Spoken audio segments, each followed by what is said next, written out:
Hello guys, कैसे हैं? आशा करता हूं कि ठीक ही होंगे। मैं भी ठीक हूं। तो साथियों, बिना देरी के क्लास को करते हैं स्टार्ट। तो हमने आपको 70 नंबर तक बतला दिया था, आज होगा 71 नंबर से। तो देख लीजिए, कहता है यदि किसी वृत्त का व्यास 14 सेमी हो तो वृत्त की परिधि क्या होगा। तो ध्यान से देखिए, बहुत इजीली तरीके से बना देंगे। वृत्त का परिधि पूछा तो होता है 2 पाई आर। क्या था? 2 पाई। बोले 2 पाई का वैल्यू 22/7 आर। व्यास है 14 तो आर कितना हो जाएगा 7। क्लियर है? ध्यान में रखें। तो 7 से 7 कैंसिल, 22 दूना कितना हो जाएगा 44। तो 44 आपका आंसर आ जाएगा। क्लियर है? तो आगे प्रश्न देखिए, इसी प्रकार से बहुत धांसू प्रश्न सब दिया गया साथियों, और इस बार एग्जाम हॉल में आने की बहुत संभावना है क्योंकि इंटरनेट के द्वारा जारी किया गया है ना। तो कहते हैं एक वृत्त की परिधि तथा व्यास का योग 29 है। तो कहता है वृत्त का व्यास ज्ञात करना है। तो कोई दिक्कत नहीं। तो वृत्त का परिधि पहले बताइए क्या था। बोलिए 2 पाई आर है ना। अब प्लस ये व्यास कितना होता है 2r। कितना होता है 2r। व्यास का फॉर्मूला 2r। योग बोला था तो हमने यहाँ पे प्लस दिया, बराबर कितना हो गया 29। समझने का प्रयास। वृत्त का परिधि तथा व्यास का योग दिया गया 29। तो हमने वृत्त का परिधि 2 पाई आर लगा दिया, अब व्यास लगा दिया 2r है ना। ये दोनों को जोड़ दिए तो क्या आ गया आंसर 29 आ गया। क्लियर? अब देखिए 2r इसमें भी है, 2r इसमें भी, तो हम इस प्रकार से इसको लिख सकते हैं कि 2r हम कॉमन ले लिए तो बचेगा अंदर में पाई प्लस 1 इक्वल 29। क्लियर है? तो बोलिए 2r तो 2r, देखिए 2r से छेड़छाड़ नहीं करें, ब्रैकेट के अंदर हल कीजिए पहले। तो पाई को 22/7 प्लस 1, नीचे में कुछ नहीं तो 1 इक्वल बोले सकते हैं 29। क्लियर है?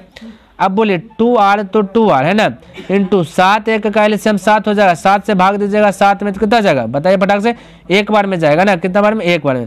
1 गुना 22 कीजिएगा तो हो जाएगा 22 प्लस 1 से दीजिएगा भाग 7 में तो कितना बार में जाएगा बताइए फटाफट। 7 में।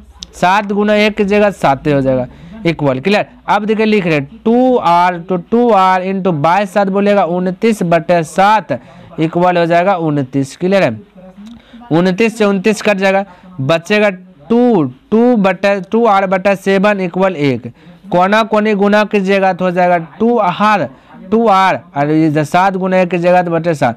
2r बोलते हैं d को, d यानी व्यास, तो d बराबर ही तो निकल गया 7। तो आपका राइट आंसर हो जाएगा ऑप्शन नंबर बी करेक्ट होगा। क्लियर है? तो आशा करता हूँ ये भी अच्छी प्रकार से समझ में आ गया होगा। तो अगला प्रश्न देखते हैं क्या कहता है। ये देखिए साथियों 73 नंबर, कहता 8 सेमी त्रिज्या वाले वृत्त के अंदर 6 सेमी व्यास वाले वृत्त को काटकर हटाने पर बचे भाग का क्षेत्रफल समझने का प्रयास कीजिए। तो 8 सेंटी त्रिज्या, तो हम यहाँ पे लिख लेते हैं। ठीक है? ये एज्यूम कीजिए 8 सेंटी है, यहाँ से यहाँ तक कहता 8 सेंटीमीटर त्रिज्या का एक वृत्त बना है। अब बोला 6 सेंटीमीटर व्यास, तो यानी डी दिया गया, छोट आर कितना निकलेगा 3, यानी त्रिज्या निकले जाएगा 3 है ना। तो 3 सेंटीमीटर त्रिज्या का एक वृत्त बना देते हैं अंदर में भी। क्लियर है? तो ये आपका यहाँ से यहाँ तक 3 सेंटीमीटर बन गया है ना। अब कहता है कि कहता है वृत्त को काट कर हटाने पर बचे भाग का क्षेत्रफल, तो हटा देता है, यानी कि आपका जब वृत्त के अंदर वृत्त बने तब वलय का क्षेत्रफल निकलना है। किसका क्षेत्रफल? वलय का। तो वलय का क्षेत्रफल कहता है पाई इंटू बड़ी आर स्क्वायर माइनस छोटी आर स्क्वायर। क्लियर? ये आपका वलय का क्षेत्रफल हो गया। तो बोलिए हल कीजिए। पाई तो पाई, बड़ी आर है आपका कितना सा तो 8, तो 8 का स्क्वायर माइनस छोटी आर कितना है 3, तो 3 का स्क्वायर। तो बोलिए पाई तो पाई 8 का स्क्वायर कीजिएगा तो हो जाएगा 64 माइनस 3 का स्क्वायर कीजिएगा तो हो जाएगा 9। अब 64 में 9 घटेगा तो कितना बचेगा साथियों 55 और 1 पाई इधर है तो हो जाएगा 55 पाई आपका राइट आंसर, यानी ऑप्शन नंबर सी करेक्ट हो जाएगा। क्लियर है? तो ये हो गया आपका 55 पाई। आइए नेक्स्ट प्रश्न देखते हैं क्या कहता है। ये देखिए साथियों 74 नंबर में क्या दिया गया। कहते यदि एक समबाहु त्रिभुज का क्षेत्रफल, ये एक साथियों 4√3 होगा। यहाँ पे क्या होगा 4√3। ये मिस्टेक हो गया था, इसके लिए माफी चाहता हूँ। 4√3 सेंटीमीटर है तो इसकी प्रत्येक भुजा होगी। तो साथियों प्रत्येक भुजा निकालना है। तो समबाहु त्रिभुज का क्षेत्रफल हम सब जानते हैं √3/4 भुजा स्क्वायर यानी ए स्क्वायर। ये हम लोग के अनुसार से, इतना प्रश्न के अनुसार से 4√3 दोनों आपस में क्या आ जाएगा बराबर हो जाएगा, क्योंकि दोनों में तू मैं हो गया। तो ये हम लोग अपने अनुसार से यहाँ पर सही है, और बाकी बात क्वेश्चन के अनुसार से क्या है आपका ये वाला सही है। क्लियर है?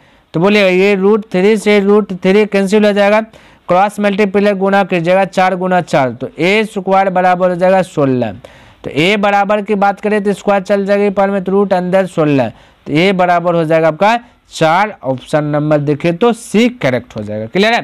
तो अगला प्रश्न देखिए क्या कहता है। तो ये देखिए 75 नंबर में क्या दे दिया गया आपका। कहता है कि यदि साइन ए, ये साथियों यहाँ पे बराबर होगा, देखिए इसको हम लिख देते हैं, यहाँ भी गलत हो गया साथियों, इसके लिए भी माफी चाहता हूँ क्योंकि टाइपिंग में गलत हो गया ना। तो लिख देते हैं कि साइन 3a बराबर है कॉस ए, यहाँ पे माइनस है, -10 डिग्री है ना, तथा कहता है कि ए जो है कि न्यून कोण है, तो हल करना है। तो हल करते हैं, तो साइन 3a को हम बोल सकते हैं कि कॉस 90 डिग्री -3a, ये फार्मूला आपको पता होना चाहिए। साइन थीटा बराबर कोस थीटा होता है, साइन थीटा बराबर कोस 90 डिग्री माइनस थीटा होता है। तो वही लिखे साइन थीटा का स्थान पर 3 है, तो लिखा है फार्मूला लगाए कोस 90 डिग्री -3 है बराबर क्या दिया गया, कोस a -10। क्लियर है। अब कोस से कोस कैंसिल हो जाएगा, बचेगा कितना 90 डिग्री -3a इक्वल होगा a -10 डिग्री। तो बोलिए ये 3a को पार भेज देते, कौन पार भेज देते, वो पार भेज देते। क्लियर है। तो बोलिए 90 तो 90, ये 10 ए पट्टी आ जाएगा प्लस हो जाएगा, 3a ऊपर जाएगा तो हो जाएगा कि a, और ये 3a हो जाएगा +3a।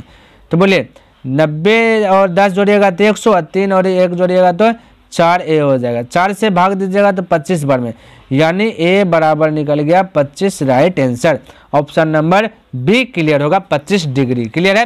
तो अगला प्रश्न देखिए साथ, तो बहुत इजी तरीके से बनाने का प्रयास करते हैं इसको भी, यहाँ देखिए समझने का प्रयास कीजिए क्या दिएगा। कहता है कि त्रिभुज ABC में, ये आपका AC नहीं है, क्लियर है, ABC में AC square equal AB square plus BC square, तो कौन B होगा, तो ये ध्यान से समझने का प्रयास कीजिए। इस प्रकार से डायग्राम आप लोग को पता होना चाहिए कि यहाँ पे A होगा, ये B होगा, ये C होगा। तो एक भुजा का वर्ग दो भुजाओं के वर्गों के योग के बराबर होता है, तो वो समकोण त्रिभुज कहलाता है। ये आपको याद रखना है कि जैसे नहीं होता था, पढ़ते थे ना, कर्ण का स्क्वायर, ये कर्ण का स्क्वायर बराबर लंब का स्क्वायर, लंब स्क्वायर प्लस आधार स्क्वायर, ये वाला पढ़ते थे ना। तो एक भुजा कर्ण का AC स्क्वायर, ये तो यहाँ पे AC स्क्वायर है, AC स्क्वायर, लंब का AB स्क्वायर, तो यहाँ पे AB स्क्वायर लिख दिया, आधार का BC स्क्वायर, तो ये BC स्क्वायर, तो ये कोण B कितना डिग्री एंगल बनाएगा, तो 90 डिग्री का एंगल बनाएगा, यानी ऑप्शन नंबर 1 करेक्ट होगा। क्लियर है। अगला प्रश्न देखिए क्या कहता है, यहाँ देखिए 77 नंबर में क्या दे दिया गया प्रश्न। तो साथियों यहाँ पे देखिए प्रश्न हम पढ़ लेते हैं। कहता है कि एक बिंदु Q से एक वृत्त पर स्पर्श रेखा की लंबाई 24 सेंटीमीटर, एक वृत्त है ना, एक बिंदु Q है, क्या है, Q है, Q से वृत्त पर स्पर्श रेखा की लंबाई 24 सेंटीमीटर तथा Q से केंद्र की दूरी दिया गया 25, तो एक केंद्र है, यहाँ से यहाँ तक की दूरी 25 सेंटीमीटर, तो वृत्त की त्रिज्या यानी यहाँ से यहाँ तक की दूरी निकालने बोला। तो साथियों ये स्पर्श बिंदु जहाँ पर बनता है वहाँ 90 डिग्री एंगल बनता है, तो 90 डिग्री के सामने वाली भुजा कर्ण कहलाता है, तो कर्ण दिया गया 25, तो बोल सकते हैं कर्ण का स्क्वायर बराबर लंब कितना है, बोलिए 24 का स्क्वायर, लंब स्क्वायर प्लस आधार बोल दीजिए r, क्योंकि आधार का स्क्वायर, तो कर्ण का स्क्वायर बराबर लंब का स्क्वायर प्लस आधार का स्क्वायर, तो 25 का स्क्वायर हो जाएगा 625 और इक्वल 24 का स्क्वायर हो जाएगा 576 और प्लस r स्क्वायर हो जाएगा। अब 625 प्लस से पड़ेगा तो -576 बराबर r स्क्वायर हो जाएगा।